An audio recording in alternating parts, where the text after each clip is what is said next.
It could be worse than campaigning by verse. We now have so many potential candidates for president, it's very difficult to talk about them without whipping out a chart, but come on, I know you can do it. This week Michael Bloomberg took his name off the list, so we've hardly got 24. Very sorry to see Bloomberg go.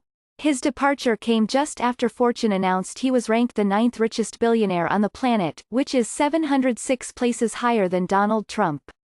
It would have been fun pointing that out several times a day for the entire campaign. But if you've got over $55 billion, there are probably more fun things to do over the next year than introducing yourself to every person in Iowa. So let's see if we can master what's left of the list. Today we'll take it easy and consider only the 14 who have actually announced they're running for the nomination. We will then instantly subtract the spiritual lecturer, the former tech executive and the guy who was once in the House. Great. We're down to 11. That includes 2 newbies, John Hickenlooper, the former governor of Colorado, and Jay Inslee, the governor of Washington. Both of them announced they were running with a lot of focus on the environment. The Times' Kirk Johnson counted 10 mentions of climate change in Inslee's 80-second video.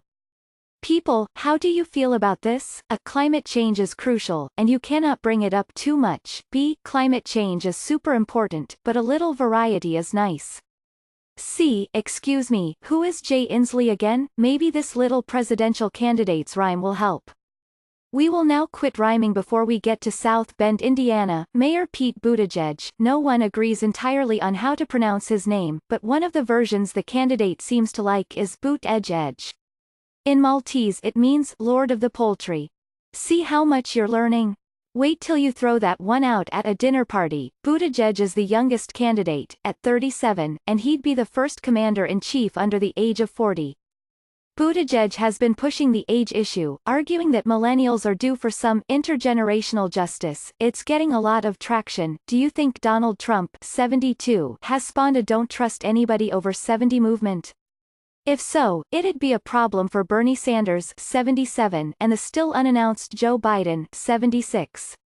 Next you've got Hickenlooper, 67, and Inslee, 68, as well as Elizabeth Warren, 69.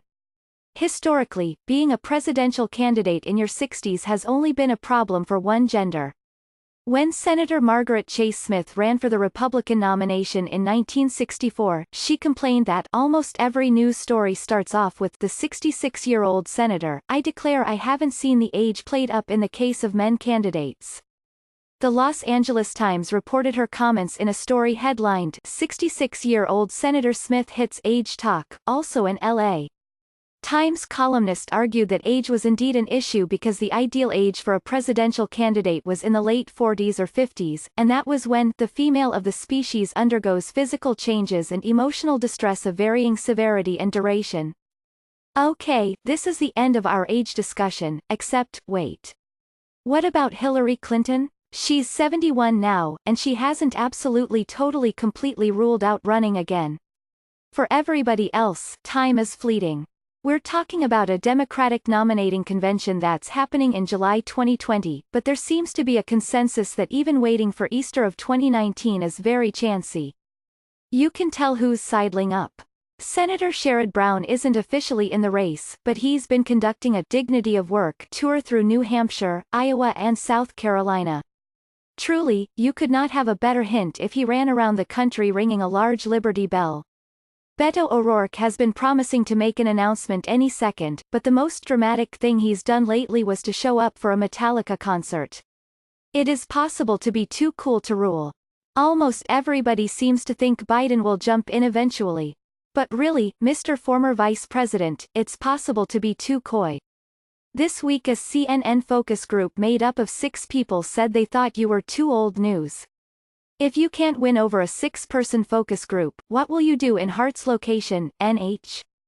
It's already March. Time to get into the rhyme.